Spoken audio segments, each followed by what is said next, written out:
성취될 하나님의 말씀은 이사야서 6장 1절에서 13절까지 말씀입니다. 이사야서 6장 1절에서 13절까지 말씀을 제가 봉독해 드리도록 하겠습니다.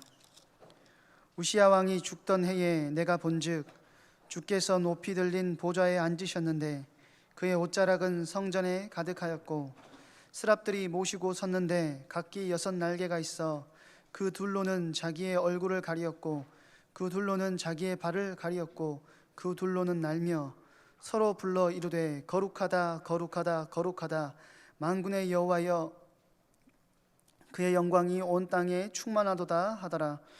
이같이 화답하는 자의 소리로 말미암아 문지방의 터가 요동하며 성전의 연기가 충만한지라. 그때에 내가 말하되 화로다 나여 망하게 되었도다. 나는 입술이 부정한 사람이요 나는 입술이 부정한 백성 중에 거주하면서 만군의 여호와이신 왕을 배웠음이로다 하였더라.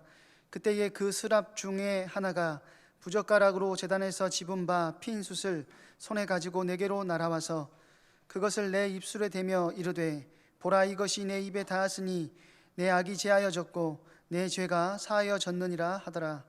내가 또 주의 목소리를 들으니 주께서 이르시되 내가 누구를 보내며 누가 우리를 위하여 갈고 하시니 그때에 내가 이르되 내가 여기 있나이다 나를 보내소서 하였더니 여호와께서 이르시되 가서 이 백성에게 이르기를 너희가 듣기는 들어도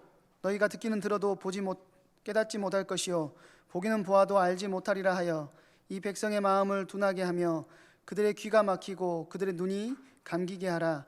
염려하건대 그들이 눈으로 보고 귀로 듣고 마음으로 깨닫고 다시 돌아와 고침을 받을까 하노라 하시기로.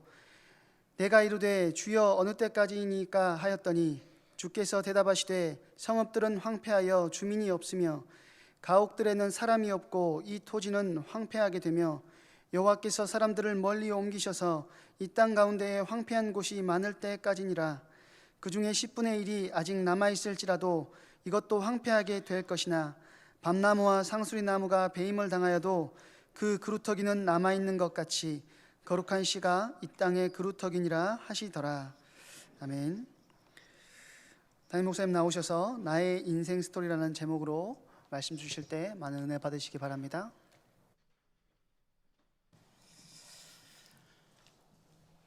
7월 달부터는 조금 우리 광주 지역은 거리두기가 좀 바뀌어서 여러분들 온라인으로 예배하시던 분들도 이제 조금 더 결단하시고 용기를 내셔서 함께 현장으로 나와서 함께 예배하는 그런 축복들을 함께 누리기를 바랍니다. 온라인으로 예배하는 현장이든 현장에서 함께 대면에서 예배하든 여러분들이 있는 그 자리에서 가장 하나님 앞에 최고의 영광을 돌리는 그런 응답의 또 예배가 되기를 주의 이름으로 축복합니다. 오늘 신앙의 발판 10번째 마지막 시간입니다. 우리 믿음의 발판을 사람의 말이 아니고 이제까지 해왔던 습관도 아니고 경험도 아니고 하나님의 말씀 속에서 우리가 어디에 믿음을 두고 어디에 우리의 신앙의 발판을 두고 우리의 신앙생활을 해야 되는지를 계속해서 말씀을 통해서 확인하고 있습니다. 계속 연결되어지는 부분인데요. 오늘 신앙의 발판 굉장히 중요한 우리 신앙 속에서 꼭 여러분들이 기억하고 마음에 담으셔야 될 부분입니다. 우리의 모습과 아무 상관없이 하나님께서 저와 여러분을 부르셔서 최고의 사랑을 맛보게 하셨습니다. 오래 참고 기다려주시고 그래서 그 하나님의 크신 사랑 가운데 우리를 부르셔서 십자가의 비밀 그 속으로 우리를 부르시고 예수 그리스도를 믿고 고백하고 영접하는 그 순간 하나님의 자녀라는 최고의 축복 우리에게 허락하셨습니다. 보좌의 축복을 마음껏 누릴 수 있는 우리는 수준이 안 되는데 자격도 안 되는데 우리에게 그 응답 마음껏 누릴 수 있도록 최고의 구원의 축복을 우리에게 허락하셨죠. 그리스도를 영접하는 그 순간 우리에게 주어지는 당연한 구원의 비밀의 축복입니다. 또한 우리 신앙생활하는 중에 우리가 이제 구원받은 하나님의 자녀가 살아가면서 이런저런 많은 일들을 경험하죠. 그때마다 하나님을 인정해드리고 우리 삶의 영역에서 하나님을 의지하고 하나님을 바라보는 그때마다 하나님은 반드시 한 번도 빠짐없이 능한 손을 들어서 저와 여러분을 도우십니다. 그리고는 오늘 신앙의 발판 10번째가 그렇게 중요한 하나님의 구원받은 자로 하나님의 자녀로 부름을 받아서 살아가는 동안 교회를 위하여, 하나님을 위하여, 복음을 위하여 우리가 아주 작은 거라도 헌신하고 하나님 앞에 드려졌을 때에 그거는 하나님이 반드시 기억하시고 상급으로 우리에게 갚으시는 그 응답의 하나님, 이게 신앙의 발판에 있어서 굉장히 중요한 부분입니다. 오늘 우리가 맥주 감사절, 맥주 감사주일 이렇게 해서 지키죠. 항상 7월 첫 주가 맥주 감사주일 이렇게 해서 우리 지금 개혁교회 안에서는 지키고 있습니다. 어떤 분이 그렇게 질문해요. 목사님, 맥주절을 꼭 지켜야 됩니까? 구약의 절기인데. 구약의 3대 절기가 있죠. 이 세 절기 모두가 그냥 단순하게 날이 중요한 게 아니고요, 거기에 담겨져 있는 영적인 의미는 굉장히 중요합니다. 하나님께서 애굽에서 완전히 종노릇하던 이스라엘 백성들을 건져내시고 가나안 땅으로 이끌어 나가시면서 가나안 땅 갔을 때 단 한 사람도 빠짐없이 3가지 절기는 반드시 지켜야 돼 라고 명하셨어요. 이 절기는 모든 우리의 신앙생활, 특히 우리의 삶과 굉장히 밀접하게 관련이 되어 있고요, 거기에 특히 하나님을 바라보게 만들고 하나님께 집중하고 하나님이 우리에게 베푸신 은혜를 기억하도록 하는 굉장히 중요한 하나님의 방법이고 하나님의 도구입니다. 특히 6월절은 완전히 종노릇하던 곳에서 하나님께서 끄집어내셨던 최고의 날이었죠. 지금 우리 개혁교회에서는 6월절을 그 의미들을 기억하고 종료주일, 그리고 고난주간, 예수님께서 십자가에 못 박히신 것들, 그거를 기념하며 또 기억하면서 우리가 종료주일 그리고 고난주간, 그거를 가지고 6월절의 의미들을 우리가 기억하며 함께 지킵니다. 그리고 수장절, 초막절이라고 하는 그 기간은 최고의 감사죠. 한 해 동안 우리에게 베푸신 것들을, 또 우리를 끝까지 지키시고 보장하시고 보호하셨던 그 모든 것들에 대해서 감사하는, 그래서 개혁교회는 지금은 거의 연말이 되어져서 추수감사주일로 해서 하나님 앞에 이렇게 감사의 제물을 드리고 또 하나님 앞에 감사하는 날로 삼습니다. 그럼 맥주절은 뭐냐? 맥주절은 단어가 3개가 있어요. 기간으로 따져서 77절, 7일이 한 주간이잖아요. 이 주간이 7번 지나가서 그래서 50번째 되는 날, 그래서 지키는 거예요. 6월절이 지나고 7주가 7일이 7번이 지난 거예요. 그래서 77절이라기도 하고 오순절이라고도 합니다. 맥주절, 왜 맥주절이냐니까, 그 맥주절, 오순절, 77절 때는 뭘 하는 거냐니까요, 하나님께서 가장 빠르게 주셨던 농사지었던 것들을 수확하면서 첫 번째 수확을 하면서 하나님 앞에 감사의 날로 삼는 게 맥주절이기도 합니다. 신명기 16장 10절에 보니까요, 내 하나님 여호와 앞에 77절을 지키되, 오순절, 그럼 맥주절이죠. 내 하나님 여호와께서 내게 복을 주신 대로 내 힘을 헤아려 자원하는 예물을 드리고, 하나님께서 내게 주신 복, 그걸 기억하고 하나님 앞에 중심을 다해 감사로 그날을 지키라고 말씀하고 계세요.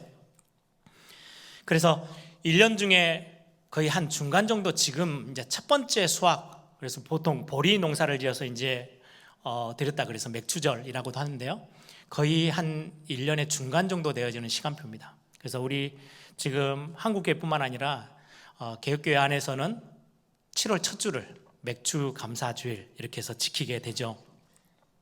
여기에는 굉장히 의미가 있습니다. 6개월 동안 하나님이 우리에게 주신 은혜들, 하나님이 우리에게 주신 복들을 기억하고 감사하는 거예요. 이렇게 질문할 수 있어요. 목사님, 지난 6개월 동안은 지금 되게 힘들었는데요, 6개월이 아니죠, 벌써 1년이 넘어서 1년 6개월 가까이 코로나 바이러스 때문에 모든 삶이 굉장히 많이 뒤틀려져 있고 굉장히 많은 부분이 어려움을 겪고 있어요. 근데 목사님, 무슨 감사할 거 있다고, 하나님의 은혜가 넘친다는데 이번 해만큼은 되게 힘들었는데요 라고 말씀하실 수 있는데, 저는 코로나 바이러스로 인해서 더 큰 하나님의 은혜를 이렇게 묵상하고 찾아낼 수 있었어요.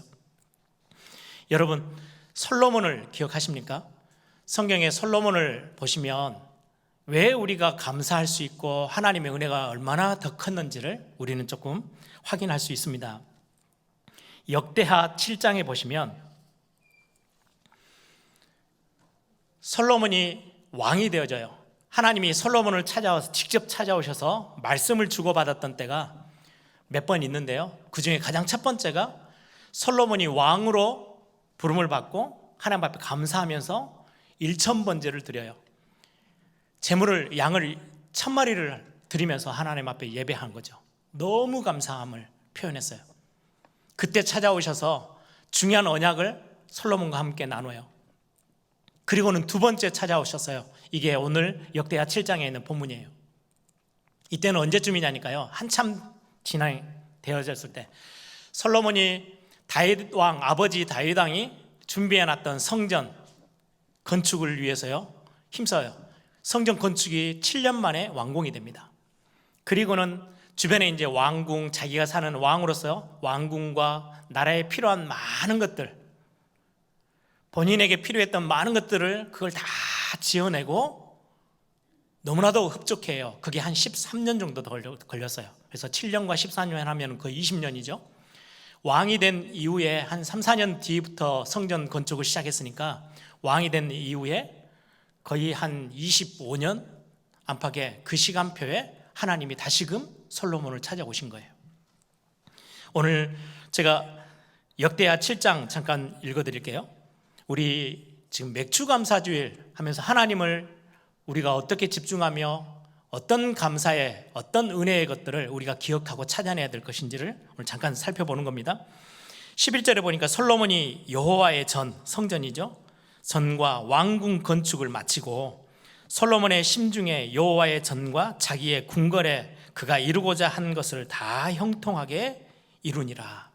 다 지어놓고 성전도 완공하고 왕궁과 또 필요한 많은 마구간부터 시작해서 많은 것들을 지었겠죠. 그걸 다 완공해놓고 너무너무 심중에, 야, 정말 아무 어려움 없이 이렇게까지 다 완공을 하고 형통케 되었구나, 너무 감격해 있는 솔로몬에게 하나님이 찾아오셨어요.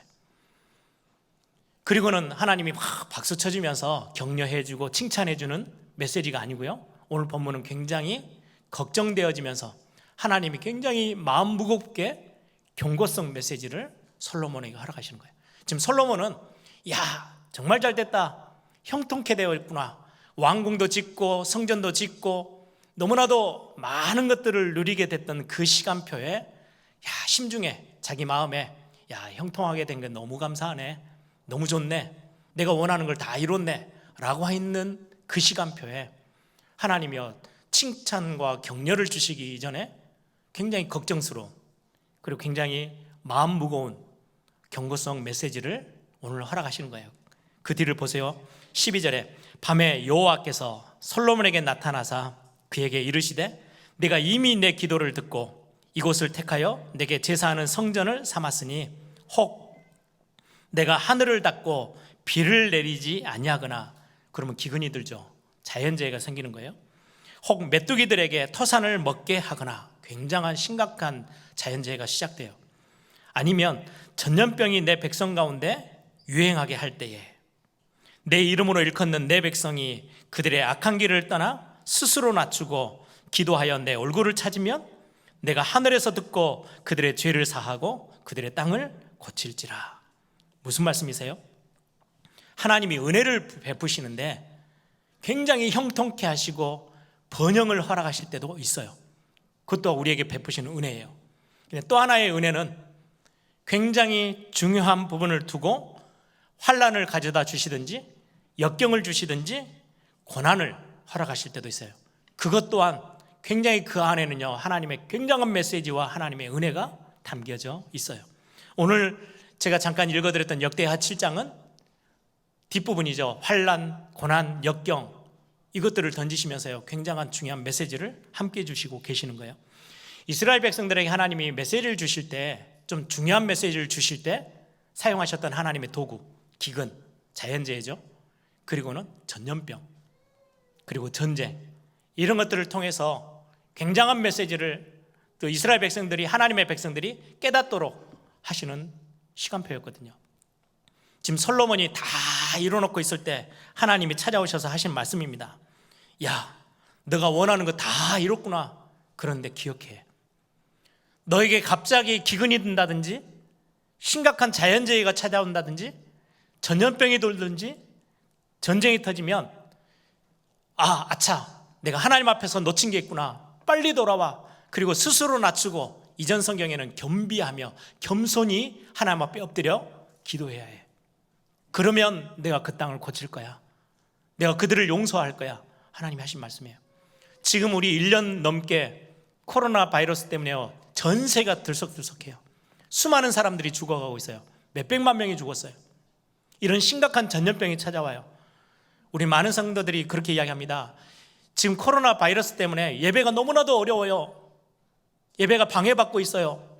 저는 조금 생각이 좀 달라요. 코로나 바이러스 때문에 하나님의 것이 흔들립니까? 그런 법은 없어요. 코로나 바이러스를요, 하나님이 손에 쥐고 지금 흔들고 계시는 거예요. 하나님은 통치자세요. 만물의 주관자세요. 하나님이 코로나 바이러스를 통해서 지금의 우리의 예배를 다시금 점검하도록, 어떻게 보면 하나님이 예배의 많은 부분들을요 막고 계실 수도 있어요. 진짜 걸 회복하라고. 코로나를 통해서 하나님께서 우리에게 굉장히 중요한 메시지를 주고 계시는 거예요. 솔로몬에게 하셨던 것처럼. 여러분, 우리 솔로몬을 어떻게 기억하고 계세요? 굉장한 지혜의 왕, 부귀영화를 누렸던 왕, 그렇게 기억하십니까?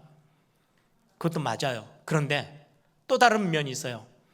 솔로몬 때문에요, 나라가 두 개로 갈라져요. 분열 왕국의 시작이요, 솔로몬 때문에 시작이 됐어요. 왜요? 하나님을 섬긴다 하고요, 우상도 같이 섬겼어요. 하나님과 우상을 겸하여 섬기면서 자기들의 아내들 잘 보이기 위해서요, 사람의 눈에 잘 보이게 하기 위해서 우상 섬기는 산당을 여기저기 다 지어줬어요. 솔로몬이 말년으로 가면 갈수록, 오늘 역대하 7장에 찾아오셔서 이 말씀을 분명히 하셨는데도 불구하고 여전히 하나님과 우상을 겸하여 섬겼어요. 결국 나라 쪼개져요. 굉장히 어떻게 보면요, 하나님 앞에서 큰 실수를 했던 왕으로 성경은 기록하고 있어요. 야, 진짜 배 두드리면서, 야, 이제 만족한다, 내가 원했던 거 다 했구나 라고 했을 때 하나님은 이 경고의 메시지를 하는 거예요. 그런데 있잖아, 기근이 든다든지 전염병이 돌 때 기억해야 돼. 너희들이 스스로 낮추고 하나님 앞에 나와서 기도하며, 하나님 이게 무슨 이유입니까? 라고 질문하고 하나님 앞에 회개하지 않으면 결국은 굉장한 재앙 계속해서 올 거야. 그런데 너가 스스로 낮추고 하나님 앞에 기도하며 엎드려 나온다면 너희들을 용서하고 이 땅을 고칠 거야. 하나님이 하신 말씀이에요. 지금 우리에게 다가와 있는 코로나 바이러스, 저는 이제까지 우리 그냥 주일 예배 시간 내어지면 그래도 마음 담아서 이렇게 교회 오고 예배하고 이렇게 가셨지 않습니까? 저도 마찬가지였어요. 근데 코로나 지나면서요, 이때껏 제 인생 가운데 뭐 오래 살지도 못했지만 평생 신앙생활 하면서요, 이렇게 예배에 대해서 고민해보고 생각하고, 이 예배에 대해서 장로님들하고요 수도 없이 의논하고, 기도 제목 성도님들하고 나누고, 우리가 뭘 회복해야 되지? 어떤 것들을 하나님이 원하시지? 고민했던 시간이요, 이전보다 훨씬 더 심각하고 진짜로 중심 담았던 시간이요, 코로나 때였어요. 저는 이게 은혜 중에 은혜라고 생각해요. 어떤 분이 한동안, 지금은 그래도 현장에 많이 오시잖아요. 작년 때는요 막 온라인으로 거의 교회 성도님들 아무도 못 올 때도 많았잖아요. 온라인으로 예배할 때가 거의 많았어요. 어떤 성도가 그 온라인 예배를 쭉 지속하다가 자기의 어떤 마음에 필요한 부분들을 목사님에게 상담하는 것처럼 글을 올린 것들을 제가 잠깐 이렇게 한번 찾아봤어요. 자기 담임 목사님에게 올렸던 글인데요, 그렇게 기록되어 있습니다. 온라인 예배로 전환한 후 사실 예배를 잘 드리지 못하고 있습니다. 온라인으로라도 예배를 잘 드리고 있는지 교회에서 확인차 연락이 오면 잘 드리고 있다고 답을 했습니다. 그렇지만 기간이 길어지다 보니 느슨해지고 편해졌습니다. 온라인 예배는 현장 예배와는 달리 그다지 거룩하게도 느껴지지 않았고, 문제는 시간이 지나갈수록 앉아 있다가 그리고는 어느 날 피곤이 다가오며 눕기도 하고, 나중에는 아예 드리지 않을 때도 있었습니다. 나 같은 사람에게는 온라인 예배는 딱 핑계하기 좋은 예배입니다. 이렇게 기록되어 있더라고요. 어떻게 보면 제 마음이 들킨 것 같았어요. 저도 이렇게 코로나 기간 중에는 격리 한 2번 했잖아요. 미국 갔다 오면서 되게 처음에는 마음 졸이고 하다가요, 저는 딱 2주밖에 안 되는데도요, 2번째 주에는요 첫 번째 주하고 좀 또 달라지더라고요. 2번째 격리할 때는요 더 많이 느슨해져요. 아, 이 성도가 그냥 본인의 생각만이 아니고 지금 이 시대에 많은 성도들을 대변해주고 있는 거 아닌가라는 생각이 들었어요. 이건 목사여도 똑같아요. 이게 온라인 예배가 지속되다 보면요 점점 느슨해지고 점점 우리의 어떤 간절함들이 약해질 수밖에 없는 거죠. 예배 생활은 굉장히 중요합니다. 불신자들이 내가 원하는 것대로 살아가는 거, 그렇죠? 사사기에 왜 재앙이 찾아왔어요? 자기의 소견대로 행했던 이스라엘 백성들. 예배는 달라요. 정반대예요. 내가 원하는 것을 위해서 오는 게 아니고요, 하나님이 원하시는 거, 하나님이 내게 베푸신 그 사랑과 은혜를 기억해서 하나님을 향하여서 바라보고 하나님을 향하여서 영광을 돌리는 거, 그게 예배입니다. 내가 원하는 걸 내려놓고요, 하나님이 원하시는 것을 향하여서 쫓아가는 게 예배 생활이에요. 코로나 바이러스 때문에 어떻게 보면 우리에게 있었던 많은 예배, 너무나도 편하고 거침없었던 우리의 예배들이요, 뭔가가 브레이크가 딱 걸리니까 많은 생각들을 하게 되고, 저와 여러분이 예배하는 우리의 마음들, 우리의 중심들을 확인할 수 있었던 굉장히 중요한 하나님의 은혜가 진짜로 컸던 시간표였던 것 같아요. 이 시간, 이런 전염병이 돌 때 하나님이 말씀하세요. 스스로 낮춰라. 교만하지 마. 야, 내가 모든 거 다 했구나. 나 대단하구나. 한국교회뿐만 아니라 세계교회가 그렇지 않았습니까? 우리 대단해. 우리 뭔가 할 수 있어. 야, 정말 우리 어마어마한 능력이 있구나. 하나님은 온데간데 없고, 어느 날 전 세계 그 똑똑하고 힘있고 대단했던 선진국 미국을 비롯해서 유럽들이요, 전 세계 난리예요. 코로나 바이러스 한번 도니까요 꼼짝을 못하는 거예요. 아무리 기술, 과학이 발전하면 뭐합니까? 풀 수가 없는데요, 하나님 앞에 어떻게 하라고요? 스스로 낮추고 하나님 앞에 엎드려 기도하래요. 그러면 이 땅을 고칠 거야 라고 말씀하고 계십니다.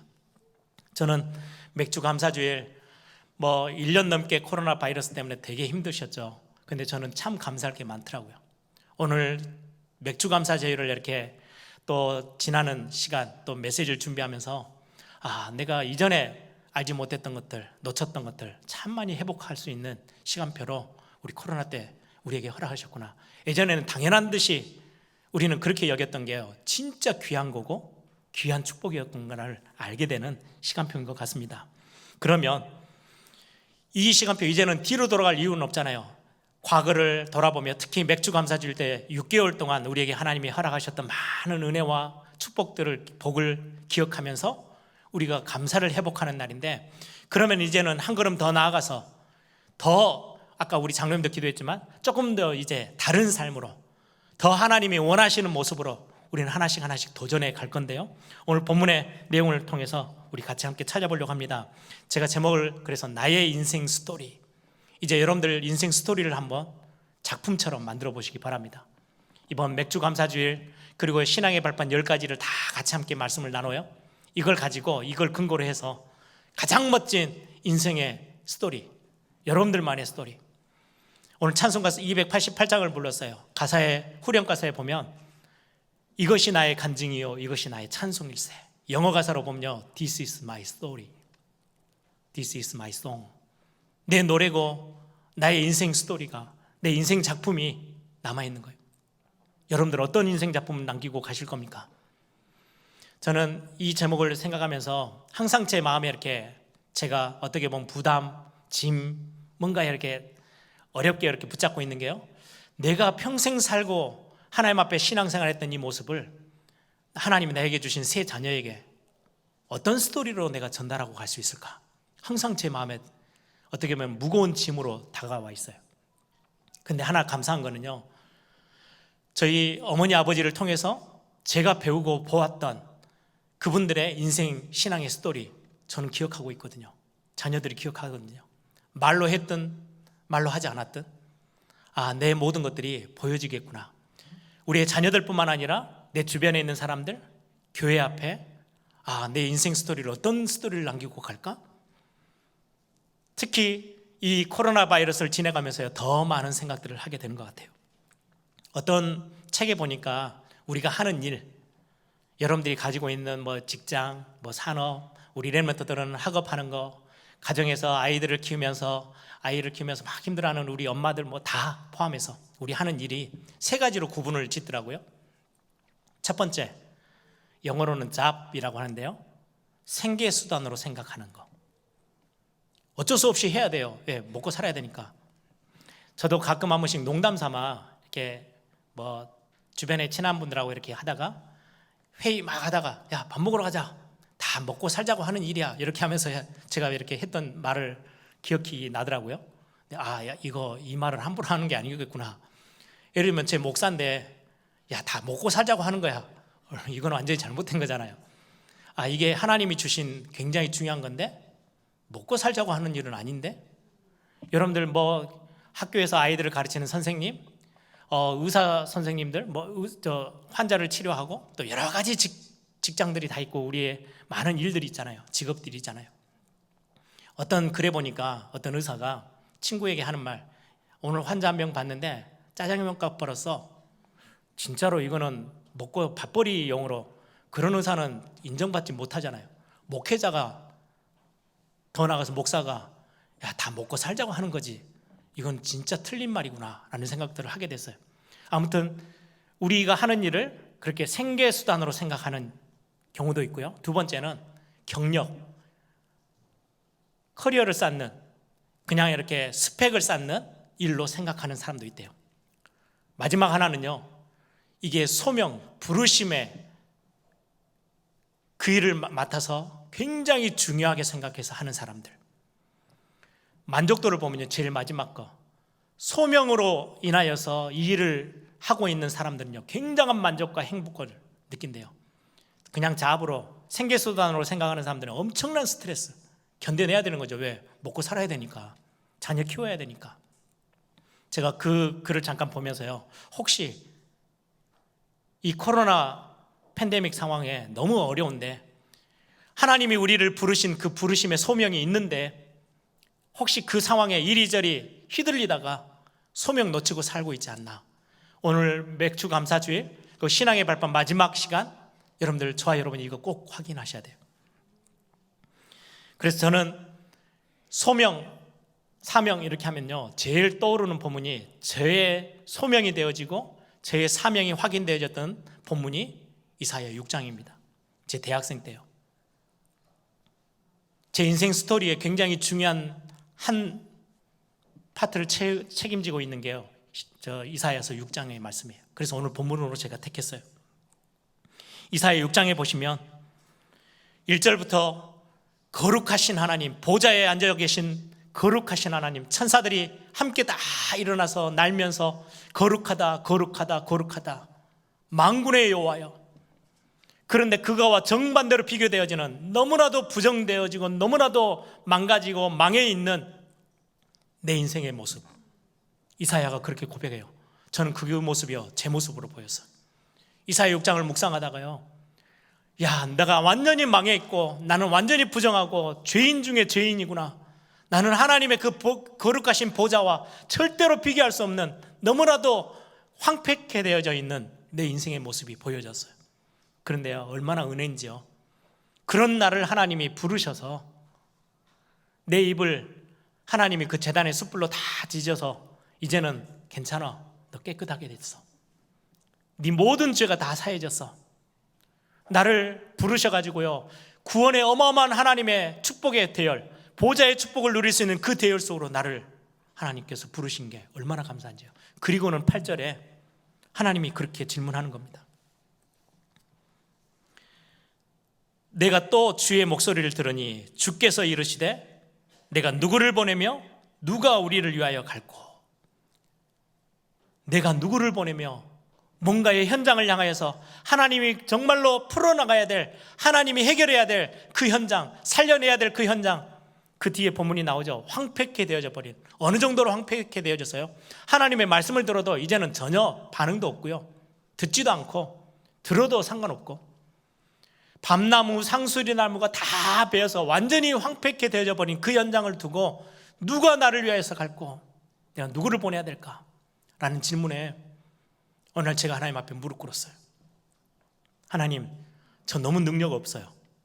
할 줄 아는 것도 없어요. 그런데 딱 하나 이유, 하나님이 나를 사랑하고 그 구원의 어마어마한 비밀의 축복 속에 내가 망가지고 부정되어지고 황폐케 되어진 나를 하나님이 팽개치지 않고 나를 부르셔서 깨끗하다, 네 의로운 사람이야, 이제 너는 하나님의 자녀야, 내 아들이야, 내 딸이야, 이렇게 말씀하신 그 하나님 앞에, 하나님, 저 그 하나님 앞에 쓰임받고 싶어요. 작은 예라도 괜찮아요. 사람들이 알아주지 않아도 괜찮아요. 하나님, 내가 여기 있습니다. 나를 보내주십시오. 큰 일이 아니어도 괜찮으니까 하나님, 그 일에, 하나님이 원하시는 일에 하나님 나를 좀 사용해 주십시오 라고 하나님 앞에 제가 엎드려 하나님 앞에 고백했던 시간표가 있었어요. 그게 제 인생을 완전히 송두리째 바꿨거든요. 우리는 뭐 제1소명, 제2소명 이렇게도 말합니다. 첫 번째 소명, 그건 아까 말씀드린 것처럼 완전히 우리는 자격도 없는데 망해버린 우리, 너무나도 죄 가운데, 재앙 가운데 있는 우리를 하나님이 부르셨어요. 여러분들, 소명이란 단어, 그건 한자죠. 영어로는 콜링, 우리나라 말로는요 부르심이라고 합니다. 하나님 우리를 부르셨어요. 소명하셨어요. 부르셔서 구원해 주셨어요. 예수 그리스도를 고백하는 그 순간, 예수 그리스도를 영접하는 순간 하나님의 자녀로 아무 조건 없이 우리를 천국 보좌의 축복을 누릴 수 있는 자로 우리를 부르셨어요. 그 부름이 첫 번째 부름입니다. 택하셔서 부르신 거예요. 그리고 두 번째가, 이제는 그때부터는요 중요한 일을 위하여서, 뭔가 하나님이 맡기실 사명을 위해서 부르심의 소명. 그래서 바울은 그렇게 고백해요. 고린도전서 1장 1절 2절에 고린도 교회 성도들과 함께 그렇게 말씀을 나눕니다. 바울의 고백이에요. 하나님의 뜻을 따라 그리스도 예수의 사도로 부르심을 받은 나 바울은, 내가 구원받은 그 부름도 있지만 이제는 나를 사도로 부르셔서 중요한 하나님의 말씀 전달하는 자로 나를 부르셨어. 그리고 2절에는 뭐라고 말하냐니까요. 하나님의 교회 곧 그리스도 예수 안에서 거룩하여지고 성도라 부르심을 받은 자들, 너희들도 역시 하나님이 한 시대의 교회 안으로 부르셔서 중요한 하나님이 이루실 하나님의 것, 사명을 감당하기 위해서, 맡기기 위해서 내가 너를 불렀어. 바울은 이걸 분명히 기억하고 있었거든요. 여러분들을 목사만이 콜링이 있는 게 아니에요. 여러분들 직장은 그 직장인대로, 우리는 먹고 사는 생계수단으로 여러분들이 일하고 있으면 큰일입니다. 하나님 그렇게 부르시지 않으셨거든요. 산업하시는 분들, 여러분들의 그 현장에 하나님이 그 일을 하도록 부르셨어요. 여러분들의 가정에 엄마로서, 아이를 키우는 엄마로, 아빠로 부르셨어요. 아이를 키우는 게 쉽지 않아요. 굉장히 많은 시간, 정말 많은 아이들에게는 큰 관심을 쏟아야 돼요. 여러분들 송아지 보셨어요? 엄마 뱃속에서 낳고 나면요, 어미 소에서 딱 낳고 나면요, 한두 시간 안에요 막 끄떡끄떡 하더니요 뛰어다녀요. 살아남아요. 우리 아이들이 그럼 너무 좋겠죠. 낳고 나서 한 일주일만 있으면 지가 찾아가서 밥 챙겨 먹고 이러면 너무 좋겠는데, 거의 1년은요 손 안 대면, 관심만 조금 딴 데 피면요 굶어 죽어요. 아무것도 할 수 없어요. 그러니 엄마들이 얼마나 힘들겠어요. 근데 하나님이 그거를 우리에게 맡기신 그건 소명으로 여기지 아니하시면 진짜 다 놓쳐버려요. 특히 코로나 팬데믹 상황 속에 저와 여러분에게 맡기신 많은 사역들, 부르신 소명이 있거든요. 근데 이거 없이 뛰다 보면 생계 유지하는 수단? 어쩔 수 없으니까 하는 거? 아니요, 하나님 그렇게 원하셔서 우리를 부르신 게 아니에요. 이거 찾아내셔야 돼요. 그래놓고 여러분들이 인생 스토리를, 작품을 남기세요. 제가 오늘 메시지를 준비하면서 제 인생 스토리를 이렇게 정리를 해봤어요. 제가 10대 때 참 귀한 목회자 가정에서 자라오면서도 정말 많이 후회할 게 참 많더라고요. 청소년기에는 가장 은혜 받을 수 있는 예배 가장 앞자리에 앉아서 은혜 전혀 못 받고 있는 제 인생이었어요. 신앙생활 잘하는 척만 하고 있었지 완전히 껍데기. 그래서 정말 후회하는 게 참 많아요. 목사 아들이라는 그 말이 너무나도 싫어서 용기는 없으니까 밖으로 튀지는 못하고 그냥 거기에 머물러 있었던. 근데 어느 날 하나님이 20대 때 저에게는 진짜 큰 은혜를 주셨어요.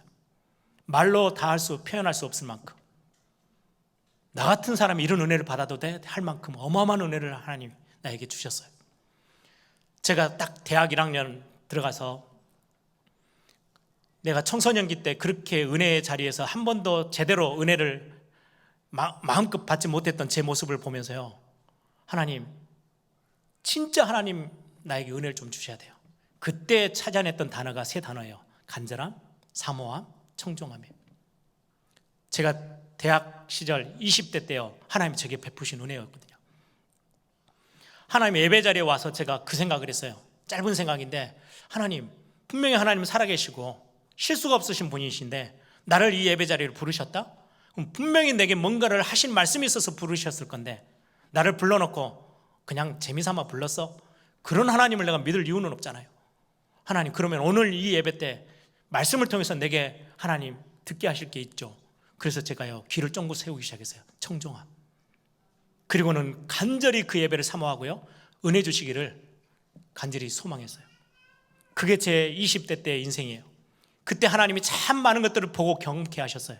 그것 가지고 30대 때는요, 진짜 꿈을 꾸고요, 교회를 향한, 제 사역을 향한 미래를 두고요, 정말 세계 선교, 세계 복음만을 놓고요, 진짜 몸이 부서라 뛰었던 것 같아요. 너무 즐겁게 막 소명이 너무나도 불타서 정말 많은 이것저것 막 하면서요, 감사하면서 뛰었던 시간이 30대예요.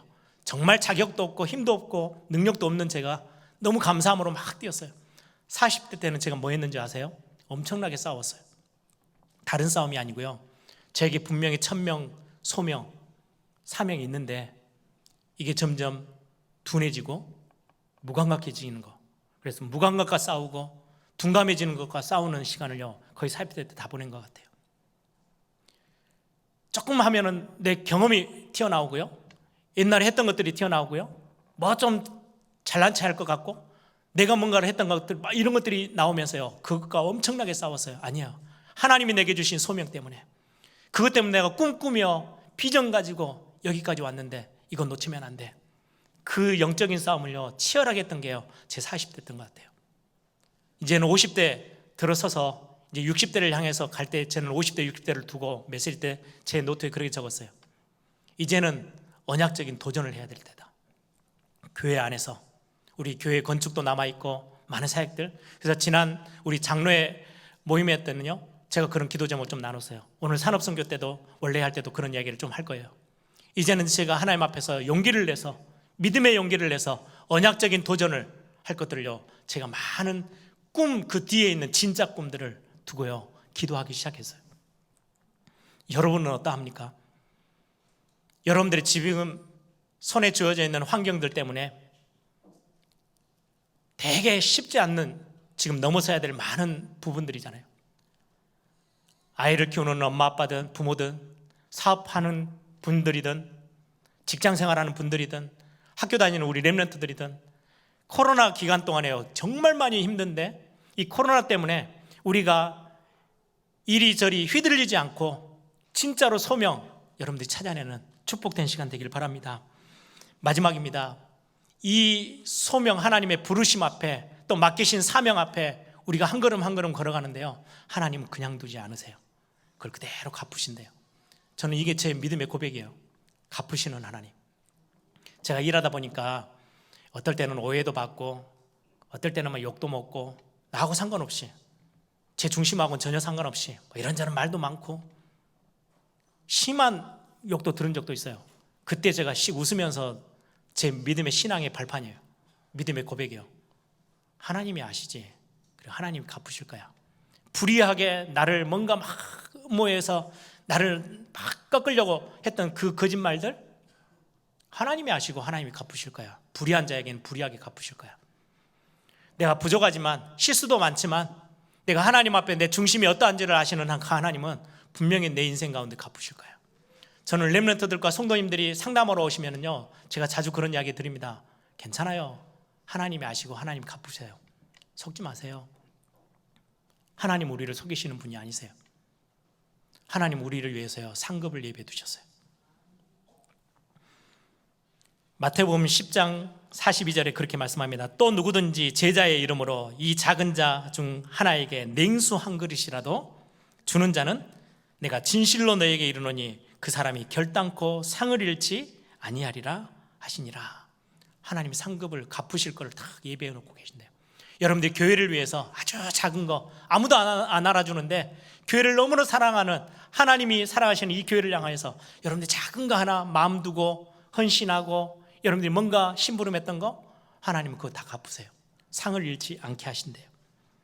마가복음 10장 29절 30절에요 예수께서 이르시되 내가 진실로 너희에게 이르노니 나와 복음을 위하여 집이나 형제나 자매나 어머니나 아버지나 자식이나 전토를 벌인 자는 현세에 있어 집과 형제와 자매와 어머니와 자식과 전토를 100배나 받되 박해를 겸하여 받고 내세에 영생을 받지 못할 자가 없느니라. 우리 원로 목사님이 거의 입만 열면 하시는 기도해 주세요 이렇게 하면요 이 기도가 제일 먼저 튀어나오는 본문이기도 해요. 하나님이 갚으신대요. 계시록 22장 12절에 보라 내가 속히 오리니 내가 줄 상이 내게 있어 각 사람에게 그가 행한 대로 갚아주리라. 하나님이 여러분들이 마음 두고 교회를 위하여 이제 여름 행사 렘넌트들의 또 막 중요한 일들이 많죠. 그걸 두고 여러분들이 마음을 두었던 거, 기도했던 거, 물질로 후원했던 거, 같이 함께 시간을 내서 헌신했던 거 하나님이 단 하나도 잊지 아니하시고 갚으시고 상급으로 베풀어 주신다고 약속하시는 거예요. 여러분들 속지 마시고 흔들리지 마세요. 하나님은 여러분들을 기억하시고요 갚아주시는 하나님이세요. 말씀을 정리합니다.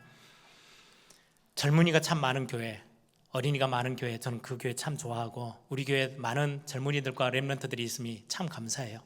그런데 절대 잊지 않고 있는 게 하나 있습니다. 우리 연세 많이 드신 우리 성도님들, 우리 권사님들, 장로님들 비롯해서 어떤 분들은 그렇게 이야기하실 수 있어요. 오늘 메시지 듣고 나면 나는 몸이 지금 건강이 너무 안 좋아져서 내가 할 수 있는 것도 없고 나이도 먹어서 옛날에 좀 젊었을 때는 뭔가 용기라도 낼 건데 용기도 없고 도전도 겁나고 내가 뭘 한다고. 속지 마세요.